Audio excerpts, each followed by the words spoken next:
गेल्या वर्षी अहमदाबाद येथे झालेल्या एअर इंडियाच्या विमानाचा अपघात पायलटने जाणीवपूर्वक इंधन पुरवठा बंद केल्याने झाला असल्याचे समोर आल्याचे तुम्हाला कळले का? गेल्या वर्षी जून महिन्यात अहमदाबाद येथे भीषण विमान अपघात होऊन 260 प्रवाशांचा मृत्यू झाला होता। या अपघाताप्रकरणी तपास यंत्रणांकडून सखोल चौकशी सुरू आहे। दरम्यान या चौकशी दरम्यान काही धक्कादायक बाबी समोर आल्या आहेत। ही घटना तांत्रिक दोषामुळे न होता पायलटने जाणून बुजून घडवली असल्याचा अहवाल भारतीय तपास यंत्रणा तयार करत असल्याचा दावा इटालियन दैनिक कोरियर डेला सेराच्या वृत्तातून केला आहे। दिल्ली आणि वॉशिंग्टन मधील 2 सूत्रांच्या हवाल्याने त्यांनी वृत्त दिलं आहे। इटालियन वृत्तपत्रात छापून आलेल्या या वृत्ताचे पडसाद आता भारतात उमटायला सुरुवात झाली आहे।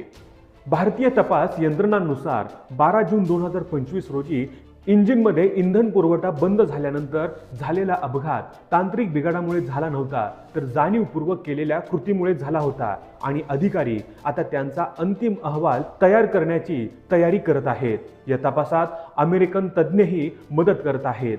एअर इंडियाद्वारे चालवले जाणारे बोईंग 787 ड्रीम लाइनर अहमदाबाद विमानतळावरून उड्डाण घेतल्यानंतर काही सेकंदात कोसळले होते। या दुर्घटनेत एकूण 260 लोक मृत्युमुखी पडले। या अपघातात विमानातील एक प्रवासी वगळता सर्व प्रवाशांचा मृत्यू झाला, तर ज्या वैद्यकीय महाविद्यालयावर हे विमान कोसळलं त्या महाविद्यालयातील विद्यार्थीही मृत पावले। जुलै 2025 मध्ये भारताच्या विमान अपघात अन्वेषण ब्युरो AAIB ने प्रसिद्ध केलेल्या प्राथमिक अहवालात एका पायलटने इंधन नियंत्रण बाद केल्याचा उल्लेख केला आहे, कारण कॉकपिटचे व्हॉइस रेकॉर्डिंग समोर आले असून त्यात पायलट बरोबर झालेला संवाद ऐकू येतोय। तुम्ही इंधन का कापले असं एका पायलटने विचारलं असता दुसऱ्या पायलटने म्हटलं, मी तसे केले नाही। दोघांपैकी एका पायलटने इंधन नियंत्रण स्विच बंद केले होते, यामुळे विमानाची शक्ती गेली आणि ते जमिनीवर कोसळले। कॅप्टन सुमित सबरवाल हे पायलट इन कमांड होते, तर फर्स्ट ऑफिसर क्लाइव्ह कुंदर हे सह पायलट होते।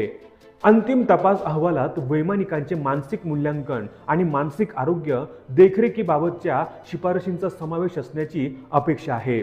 अपघाताबाबत सर्व शक्यतांचा अभ्यास करण्यात आला, तांत्रिक बाबी तपासण्यात आल्या, तसंच वैमानिकांकडून झालेल्या मानवी चुकांबाबतही निरीक्षण करण्यात आलं। अखेर तपास यंत्रणांनी त्याचं लक्ष कॉकपिटमधील इंधन नियंत्रण स्विचवर केंद्रित केले।